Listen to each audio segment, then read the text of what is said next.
হরিণের শিং দুটো ধরে ফেলে।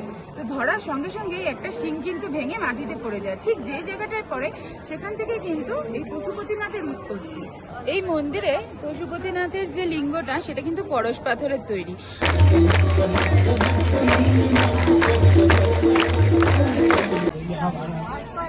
জীবনের এক কাঙ্ক্ষিত স্বপ্ন আজ পূরণ হতে চলেছে। পশুপতিনাথ বাবার দর্শন করার জন্য ভীষণ ইচ্ছা ছিল। অনেকের মুখে শুনেছি যে এখানে বাবার মন্দিরে নানান রকম আশ্চর্য রয়েছে। সেই আশ্চর্য নিজের চোখে দর্শন না করলে কি হয় বলো?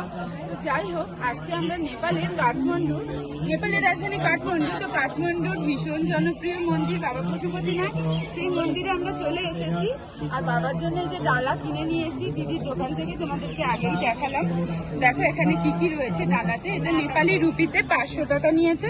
রুদ্রাক্ষের মালা রয়েছে যেটা ভীষণ এখানে জনপ্রিয়। এখানে নামাবলী রয়েছে, এই যে নকুলদানা, দুব্ব, ধূপকাঠি, নারকেল। বাবার তো নারকেল ছাড়া তো কোনো পুজোই সম্পন্ন হয় না, তোমরা জানো। আর বেলপত্র, যেটা বাবার ভীষণ ভীষণ প্রিয়। ফুল রয়েছে। আর এখানে দেখো দুধ গঙ্গা জল দিয়ে দিয়েছে গ্লাসের মধ্যে।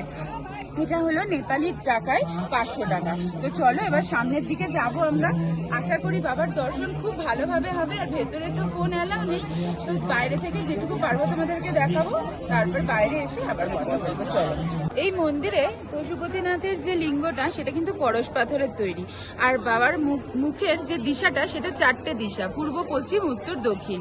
আর একটা দিশা আছে সেটা ওইদিকে। সেটা হলো এই মন্দিরটা যেহেতু তন্ত্র সাধনার জন্য খুবই বিখ্যাত, এখানে প্রচুর অঘরী এবং তান্ত্রিকরা আসে, নানান রকম ক্রিয়াকর্ম কিন্তু এখানে হয়। তাই জন্য কিন্তু এই মন্দিরটা তন্ত্র সাধনার জন্য ভীষণভাবে বিখ্যাত। পশুপতিনাথের মন্দিরে বাবাকে মান্যতা আছে যেখানে স্বয়ম্ভু বলা হয়, কারণ বাবার নিজে থেকে কিন্তু এই মন্দিরের উৎপত্তি হয়েছিল। তো বাবাকে নিয়ে একটা ছোট্ট কাহিনী আছে ঐতিহাসিক, হয়তো অনেকেই জানো, আবার অনেকে জানো না। যারা জানো তারা অবশ্যই কমেন্ট করবে, আর যারা জানো না, আমার থেকে প্রথম শুনছো, তারাও কিন্তু জানাবে। আর ভালো লাগলে তোমরা যদি আমাকে উৎসাহ দাও, এরকম অনেক অনেক জায়গায় আমি যাব, আর সেখানকার কিছু গোপন কাহিনী তোমাদের সঙ্গে শেয়ার করব। তো কোনো একদিন বাবা মহাদেব আর মাতা পার্বতীর ইচ্ছা হয়েছিল এই মন্দিরে, বাগমতী নদীর তীরে তো এই পশুপতিনাথ মন্দির, তো বাগমতী নদীর তীরে চলো পার্বতী তুমি আর আমি গিয়ে একটু ঘুরি, খেলা করি। বাবার কিন্তু এই মন্দিরটা বাবা আর মায়ের ক্রীড়াঙ্গন, মানে হলো খেলা করার জায়গা। তো তখন বাবা আর মা মন্দিরের বাইরে ঘুরতে বেরোলেন বাগমতী নদীর তীরে। তো ওই সময় বাবার বাসস্থানে সব দেবদেবীরা চিন্তায় পড়ে গেল যে কোথায় গেল মহাদেব। মহাদেবকেও দেখতে পাচ্ছে না, মাতা পার্বতীকেও দেখতে পাচ্ছে না। খুব চিন্তায় পড়েতে বিষ্ণু ভগবানকে সেই ঘটনাটা জানানো হয়। তো বিষ্ণু ভগবান বলেন যে ঠিক আছে আমি দেখছি। তো তখনই নারায়ণ তার দিব্য দৃষ্টিতে এই ঘটনাটি দেখতে পায় যে বাবা আর মা বাগমতী নদীর তীরে ঘুরে বেড়াচ্ছেন। তো তখন তিনি ছুটে আসেন মহাদেবকে খোঁজার জন্য। আর তখন দেখেই ফেলে যে তারা দুটো হরিণের রূপ নিয়েছিল। নিশ্চয়ই জানো, তোমরা শুনেছো, এখানে হরিণের যে শিং সেটা থেকে কিন্তু বাবা মহাদেবের উৎপত্তি। বিষ্ণু ভগবান মহাদেবের সামনে এসে বাবাকে ধরার চেষ্টা করে। তো বাবা তো কিছুতেই ধরতে দেবে না, তো বাবা ছুটতে থাকে আর বিষ্ণু ভগবানও পেছন পেছন ছুটতে থাকে। তো তারপরে বাবা ধরা না দেওয়ার জন্য বিষ্ণু ভগবান কি করে, বাবার হরিণের শিং দুটো ধরে ফেলে। তো ধরার সঙ্গে সঙ্গেই একটা শিং কিন্তু ভেঙে মাটিতে পড়ে যায়। ঠিক যে জায়গাটায় পড়ে সেখান থেকে কিন্তু এই পশুপতিনাথের উৎপত্তি। আর পশুপতিনাথ তখনই নিজেই স্বয়ম্ভু নিচ থেকে ওঠে। তো তার জন্য এই জায়গার নাম হলো পশুপতিনাথ, যেহেতু সব পশুদের উনি নাম। কেমন লাগলো বলো তো আজকের পশুপতিনাথ বাবার অজানা কাহিনী শুনে তোমাদের? আশা করি তো ভালোই লেগেছে। ভালো লাগলে কিন্তু অবশ্যই হর হর মহাদেব লিখবে, আর বাবার নামে অবশ্যই একটা কমেন্ট করে যেও। আর চলো এবার তোমাদেরকে পরবর্তী অংশে নিয়ে যাব। এখন আমরা বেরিয়ে যাব সাইট সিনের জন্য। পশুপতিনাথ বাবাকে দর্শন করে কাঠমান্ডুর লোকাল যে সাইট সিনগুলো ছিল সেগুলোর জন্য সারাদিনের আমরা একটা গাড়ি নিয়েছিলাম, যেটার দৈনিক ভাড়া পড়েছিল 5,000 টাকা। তো ওই গাড়ি করেই আমরা সব তীর্থস্থানগুলো দর্শন করে নিয়েছিলাম।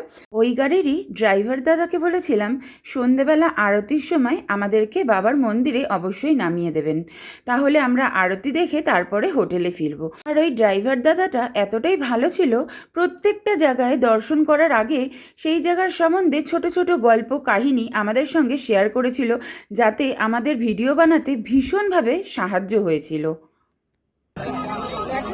এই হলো মেন এন্ট্রান্স। পশুপতি বাবার মন্দিরে ঢোকার হলে মেন প্রবেশপথ। এর ভেতরে কিন্তু আর কোনো ক্যামেরা ভিডিও কিছু অ্যালাউ নেই, তাই আর কিছু দেখাতে পারবো না। পুজোটা ভালো করে দিয়ে আসি, তারপর তোমাদের সঙ্গে কিছু কথা শেয়ার করবো, বাবাকে নিয়ে যেগুলো বলার সেগুলো বলবো। ততক্ষণ তোমরা অপেক্ষা করো, আমরা ভালোভাবে পুজোটা দিয়ে আসি।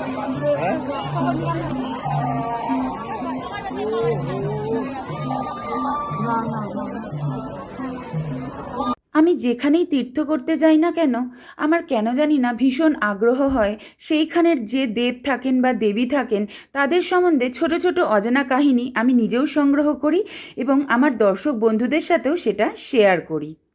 এখানকার সন্ধ্যা আরতি ভীষণই সুন্দর। যারা এসেছো জানো বা ইউটিউব ফেসবুকে দেখেছো নিশ্চয়ই ভিডিও। সামনেই দেখুন শ্মশান, এই যে এখানে দেখো মৃতদেহ এই যে পুড়ছে শ্মশানে।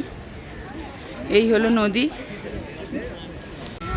এখন বিকেল 4:45 বাজে। দেখো বাগমতী নদীর তীরে আমরা আবার চলে এসেছি তোমাদেরকে খুব সুন্দরভাবে সন্ধ্যা আরতি দর্শন করাবো বলে। কষ্ট হলেও কিন্তু আবার চলে এসেছি, কারণ সকালে তোমাদেরকে মন্দিরের কিছু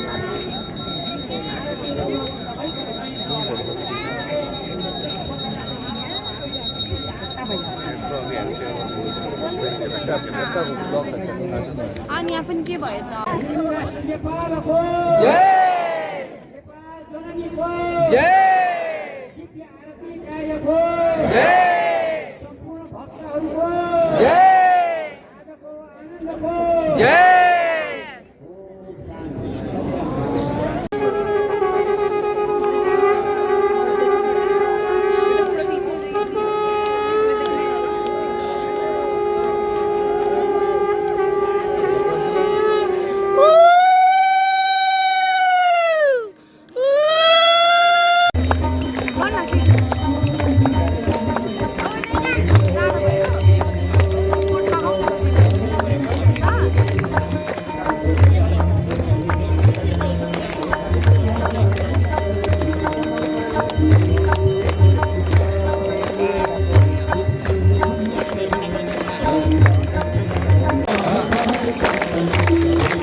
আজকের ভিডিও কেমন লাগলো জানাতে কিন্তু একদমই ভুলো না।